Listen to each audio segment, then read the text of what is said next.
Okay, here we go. Check the sound, it's working good. 15.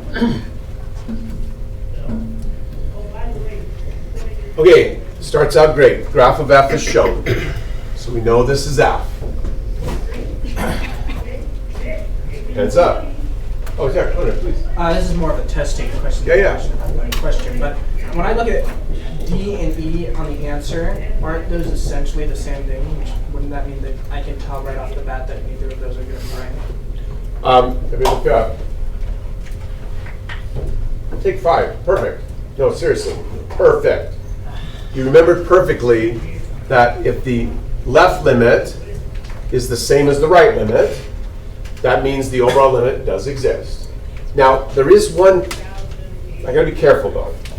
It is possible, no, is there any way to do that? No, that's it. If they're equal to each other, this exists. That's it. So, perfect. So neither, so we just want to say this is false. You're right. I can't have this be false and this be true. That won't work. So we know those to be, yeah, perfect. Anybody else? Okay, let's practice something real quick. We put some numbers on here. So we're practicing for the test.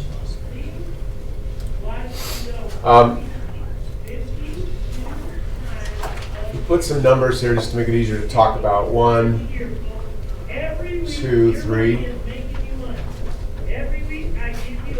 Please raise your hand if you know what this limit is. Hands up. That's the limit as x approaches a from the positive side, the right-hand side. What will be the value of that limit? You'll need this for the test for sure. What's the value of that limit? Let's go, Isaac. Is it 2? Isaac votes 2. Who's voting with Isaac? 2 points. Hands up. What's the value of this limit? There we go. So that one, Sam. 2. Who agrees? 2 more. Point festival. Therefore, this limit is also equal to 2. Okay? Hands up. What's this one going to be? Hands up. What's that one? What's f of a? There we go. Almost everybody. Let's go, Drew. 2. How many agree with 2? Not very popular answer. Sorry, 2 points though. What's the answer to f of a? Hands up. Macy? 3. Yeah, f of a is 3. Because the dot is up here. Does that make sense? Somebody got it? 2 more. Okay. Questions? Awesome. Let's do this one. It doesn't matter whether you get this right or wrong. What's important is you know what it means. So you'll be able to use it on some future test question. Who remembers what it means for x equal a to be in the domain of f? Let's go, Carter. Isn't it just that it's included in the x values that the function includes? Well said. So I say all the time that a function is just a list of xy pairs. Yeah. If x equal a is in the domain of f, that means that at x equal a, there would be a y value. And according to what we've drawn here today, Carter, what would the y value be? 3. The value of f at x equal a is 3. The limit's different, but the value of f would be 3. That means x equal a is in the domain of f. Questions? 2 more for Carter. Benson. Because we looked and proved that D and E were true, can we prove that A is false because it's got a jump? For sure. We already went and looked at where f of A is. Yeah, this for sure. F is not continuous at x equal a. F is not continuous. Because, and it's not a jump, removable discontinuity. No worries, no worries. 2 for Benson. That's good. Something else I wanted to emphasize. Hands up. Who knows how to make item C false? Like, what would they change about the graph to make item C false? How would the graph be different if item C were false? Let's go, Elliot.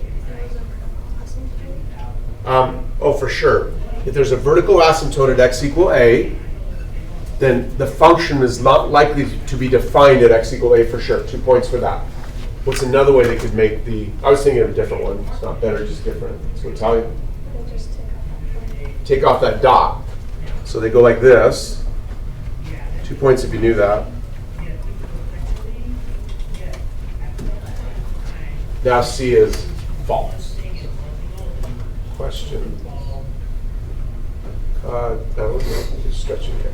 Sienna, please. So in order to be in the domain of f, it just has to be, or it just has to share a point of the limits? The domain has nothing really to do with the limit. The domain is all about the fact that when you look at a graph, you're looking at a list of xy pairs. And if we write down the list, if we find x in this column, x equal a, and for that x there is a valid y value, that means x equal a is in the domain. Did that answer your question? 2 more, please. Why would there be a relative maximum? Awesome. 2 for Cora for asking. I'll get it. Very good. This. I need to walk around a lot anyway. Welcome back. Okay. The definition is this. Listen close. This is where they're testing you on how good you are at remembering the definition, not remembering some kind of pattern that you maybe perceived. F has a you can read it right on the sheet. I'll quote it to you. F has a relative max when F changes increase to decrease. So right here, Cora, let's go back to what we had. And I'm just going dot to dot. So like, and you kind of have to pretend you can zoom way in. From this dot to this dot, did F increase, decrease, or stay constant? Perfect. To the next dot, Cora.